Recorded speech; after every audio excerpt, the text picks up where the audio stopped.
Welcome back to U.S. Farm Report. Trusted, timely, tradition. Each year, the Pro Farmer Crop Tour happens the third full week of August. It started in 1993, and still today, it is one of the largest, longest-running crop tours in the U.S. Scouts will gather thousands of samples with the goal to provide results for crop districts, states, and the entire Midwest, not an individual field or county. And this year, it's a crop tour that's being highly watched. As drought has disappeared in some areas, it's still plaguing producers in other parts of the Midwest.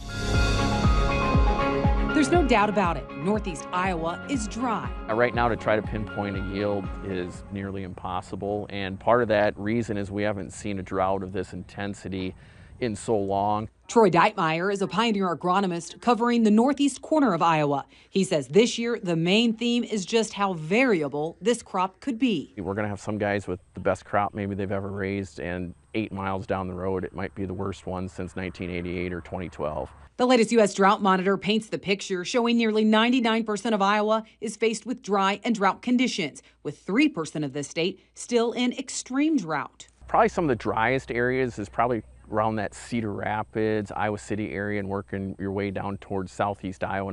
He says some of that area did catch rains in early August, but it's still dry. Those are some of the areas that are really hurting, 1 to 2 inches of rain since planting. Yet even in those drought-stricken fields, he says plants are still fairly green. The good part was with the super dry air and low humidity, we were allowed to really cool off at night. So it wasn't uncommon for us here to get down into the upper 50s, sometimes in a lot of low 60s. So that gave those plants, a breather overnight, just like we want to when we go into the air conditioning. While Iowa farmers face dry conditions, the garden spot in the state this year may be along I-35. So they started catching rains in June, and they've kind of had them throughout. So, Des Moines toward that Mason City area, I think is probably sitting in overall a good shape, but even within that area, there's pockets that are extremely dry. Iowa will be closely watched as scouts set out on the 2023 Pro Farmer Crop Tour this upcoming week. Because the Eastern Tour covers Illinois and the eastern half of Iowa, the two biggest corn and soybean producing states, I think that the eastern leg probably has the more question marks this year. Brian Grady is editor of Pro Farmer and leads the eastern leg of the tour. He says the ultimate goal of Crop Tour is to span across 7 states and measure yield potential for both corn and soybeans. It's a fact-finding mission, and at the end of the week, we'll have a really good representative sample across the 7 Corn Belt states that we cover, roughly 1,700 corn and 1,700 soybean samples. This map shows the 7 states and areas the scouts will cover on their routes next week. We don't cover all those areas. Iowa's the only state that we cover entirely, so we're in all 99 counties there, but the other 6 states in Crop Tour, there are areas.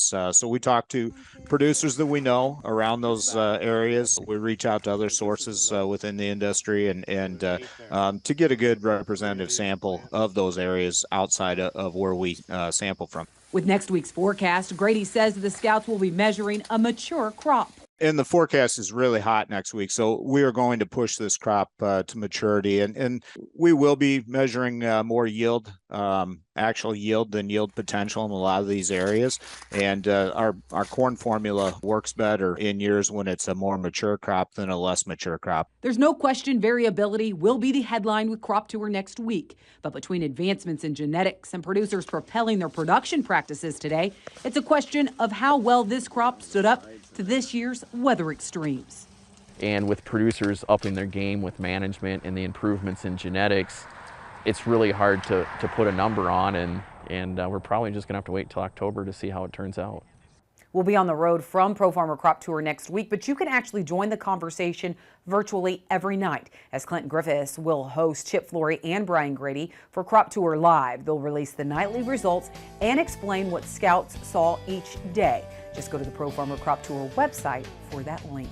Well, renewable diesel, is it all hype or is it producing real demand? Peter Meyer and Jared Creed rejoin me next.